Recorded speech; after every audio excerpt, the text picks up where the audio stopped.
بسم اللہ الرحمن الرحیم۔ قیامت میں انسانوں کے اعمال کا وزن کیا جانا اور میزان کا قائم کیا جانا برحق ہے، جیسے قرآن مجید میں آیا ہے کہ والوزن یومئذ الحق، اس دن میزان اور ترازو برحق ہیں۔ ایک اور جگہ قرآن مجید میں آیا ہے اور ہم قیامت کے دن عدل کا ترازو قائم کریں گے، پھر کسی شخص پر ذرہ برابر ظلم نہ ہوگا، اور اگر رائی کے دانے کے برابر بھی کسی کا عمل ہوا تو ہم اسے اس کے لیے حاضر کریں گے اور حساب کے لیے ہم کافی ہیں۔ یہ آیت بیان کر رہی ہے کہ میزان بہت دقیق اور باریک ہوگا۔ سورہ القاریہ میں آیا ہے کہ وہ عظیم حادثہ کیا ہے، وہ عظیم حادثہ، اور کیا جانو تم کیا ہے وہ عظیم حادثہ۔ وہ دن جب انسان بکھرے ہوئے پتنگوں کی مانند ہوں گے اور پہاڑ دھنی ہوئی رنگین اون کی مانند ہوں گے۔ تو وہ شخص جس کے اعمال وزندار ہوں گے وہ ہوگا دل پسند عیش میں، اور وہ شخص جس کے اعمال ہلکے ہوں گے وہ ہوگا ایک گہرے گڑھے میں۔ اور کیا جانو تم کیا ہے، وہ آگ ہے دہکتی ہوئی۔ ہر فرقے اور ہر فکر کے لوگوں نے اندازہ لگانے کی کوشش کی ہے کہ میزان در حقیقت کیا ہے۔ کچھ لوگوں کے مطابق انسان کے اعمال کا واقعی وزن کیا جائے گا، البتہ علامہ نعمت اللہ جزائری انوار نعمانیہ میں ارشاد فرماتے ہیں کہ لگتا ایسے ہے کہ انسان کے اعمال کو ایک مجسم شکل دی جائے گی اور اس کا میزان کیا جائے گا۔ میزان کیا ہے؟ امام جعفر صادق علیہ السلام ارشاد فرماتے ہیں میزان انبیاء، اوصیاء اور ائمہ اہل بیت ہیں۔ انسان کے اعمال کو ایک مجسم شکل دی جائے گی اور اسے انبیاء، اوصیاء اور ائمہ اہل بیت کے اعمال سے پرکھا جائے گا۔ اگر ان میں کوئی مشابہت ہوگی تو وہ قابل قبول ہوں گے، اور اگر ان میں مشابہت نہیں ہوگی تو ان کے اعمال قابل قبول نہیں ہوں گے۔ وہ چند اعمال کہ جن کی وجہ سے انسان اپنے نامہ اعمال کو وزنی کر سکتا ہے وہ کیا ہیں؟ پیغمبر گرامی اکرم ارشاد فرماتے ہیں میری اور میرے اہل بیت کی محبت ترازو کے وہ بھاری پتھر ہیں جو اعمال حسنہ کا پلڑا جھکا دیں گے۔ ایک دوسری روایت میں ارشاد فرماتے ہیں کہ اعمال نامے کے میزان میں اخلاق حسنہ سے بھاری کوئی چیز نہیں ہوگی۔ جس کا اخلاق جتنا بہتر ہوگا اس کا اعمال نامہ اتنا ہی بھاری ہوگا۔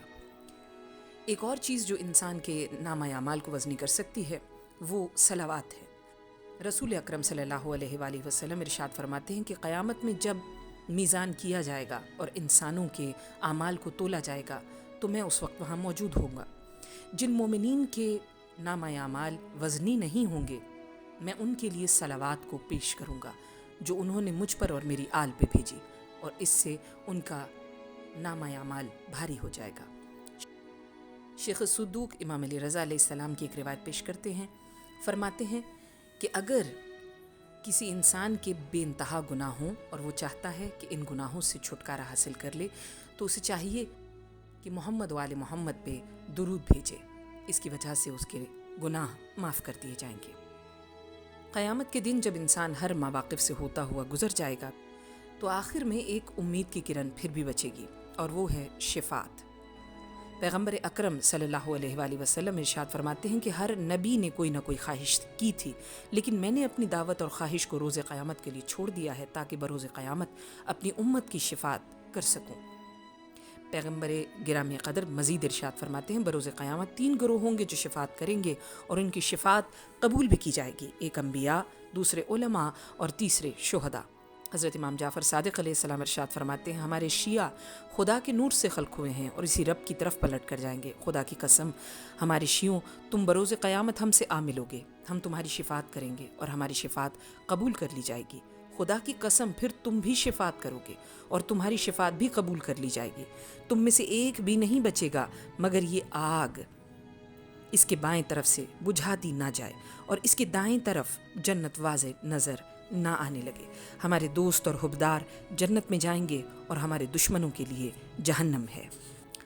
پیغمبر گرامی قدر مزید ارشاد فرماتے ہیں جو شخص میرے حوض کوثر کے وجود پہ ایمان نہیں رکھتا ہوگا خدا بھی اسے اب میرے حوض پر نہیں پہنچنے دے گا، اور جو شخص میری شفاعت پہ ایمان نہیں رکھتا ہوگا میں بھی اپنے رب سے اس کی شفاعت نہیں کروں گا۔ پھر فرمایا میرے اہل بیت کی شفاعت میری امت کے گناہان کبیرہ کے مرتکب افراد کے لیے ہوگی، جبکہ نیک افراد کو تو ان کا مقام ویسے ہی مل جائے گا۔ سوچنے کی بات یہ ہے کہ امام موسیٰ کاظم یا امام علی رضا علیہ السلام کا ایک ارشاد ہے کہ ہمارا شیعہ وہ ہے جو نماز پڑھتا ہو، زکوٰۃ ادا کرتا ہو، بیت اللہ الحرام کی زیارت کو جائے، ماہ رمضان کے روزے رکھے، اور ہم اہل بیت سے محبت اور دوستی رکھتا ہو، اور ہمارے دشمنوں سے برات کرتا ہو۔ جس میں یہ شرائط پائی جائیں گی وہ جتنی کثیر تعداد میں موجود لوگوں کی شفاعت کریں گے، اگرچہ ان کی تعداد قبیلہ ربیہ و مضر سے زیادہ کیوں نہ ہو، ان کے حق میں ہمارے شیعوں کی شفاعت قبول کی جائے گی، کیونکہ یہ حضرات خدا کے نزدیک صاحبان کرامت ہیں۔